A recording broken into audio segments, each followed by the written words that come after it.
I'd like to ask a question of Julian. Your proposed testing regime of, I think you've said before, based on the hematocrit, I think the level of red blood cells.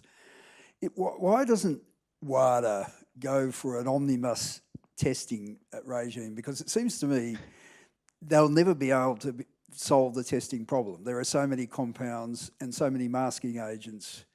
It's not going to be possible to test for every, and they have to change the code so often. Why don't they go for a general test, as you've suggested, I think, and what I've seen in previous writings, where you just test the performance enhancement, if you like, in terms of something endogenous to the body before and after in a 24-hour period around the event? Why don't they go for that? Because it seems to me the other problem with the compound testing for every possible compound is the pharmaceutical companies are known, if you like, for their ethical questionability. In the United States particularly, there seems to be a lot of potential for corruption in this area unless you go for a testing regime which is away from the compounds. So I'd ask Julian and Brendan particularly to have a comment on that.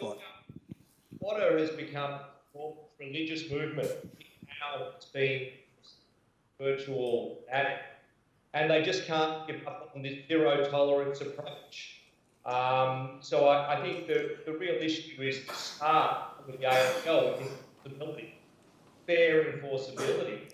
But that isn't WADA's approach. Their approach is to start with any molecule that has any performance-enhancing effect. And if that's the place you're starting, you're destined to failure. The biological passport has been one way in which WADA has indirectly moved the system that you're talking about. Biological passports put a cap, put a limit on the amount of doping, but it certainly hasn't eliminated. And I think, we need to rethink the foundation points, whether we really care about zero tolerance to the degree that we're going to have 24-hour surveillance. That's what you're going to have to do to actually detect whether athletes are taking enhancing drugs. And I just think that's a problem still at a pay. It's not necessary.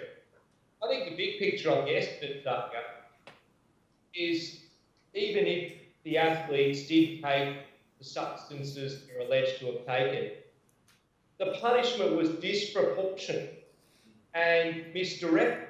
It's the players who should have been punished. And the two substances that were taken, one has been approved by the FDA, and the other one has no evidence of real performance-enhancing effects and no evidence of harm.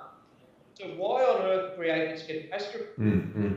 Players, the sport, the spectators, and the followers, or essentially a minor misdemeanor. So I don't know if you've covered that already, but it just shows the fanaticism of this zero tolerance approach. And they need to focus on substances for which there's clearly evidence of either very significant performance-enhancing effect or very significant health risks. But they can't adopt a moderate position because they're fanatical about this one principle. Brendan? Yeah, great. Did you want to add to that, Brendan? Yeah, it's back to what is the question of cheating. And, in answer to the question, the science is deliberately not transparent, and the decision-making in relation to what is added to the prohibited substance list is deliberately not transparent. Cheating should definitely be taking a substance for the purpose of enhancing performance in consequences which are damaging to health. The reason this is very important is if that was the definition of cheating, then the entire resources of the anti-doping effort, which are substantial, would be focused on catching the cheats, rather than spending so much time and so much money in pursuing claims which don't actually go to the heart of the problem. And these are the manifest miscarriages of injustice we see because athletes have inadvertently doped in circumstances where they're not cheats. I've been involved in cases where players are meant to be happy with a minimum 2-year ban when everyone involved in the case acknowledges they're not a cheat. And no one sees that as being an absolutely crazy situation. So I think that the finding of cheating would be very, very helpful. And I've spoken to quite a number of the NARDOs, and they do say that it frustrates them that they have to spend so much time pursuing these cases, which don't go to the heart of cheating, because it is a distraction from what is clearly a major problem in some sports. And what's interesting now is that the national anti-doping bodies have also somewhat unified, if you can call it that. They've got their own association now, and they're also coming up with their own demands for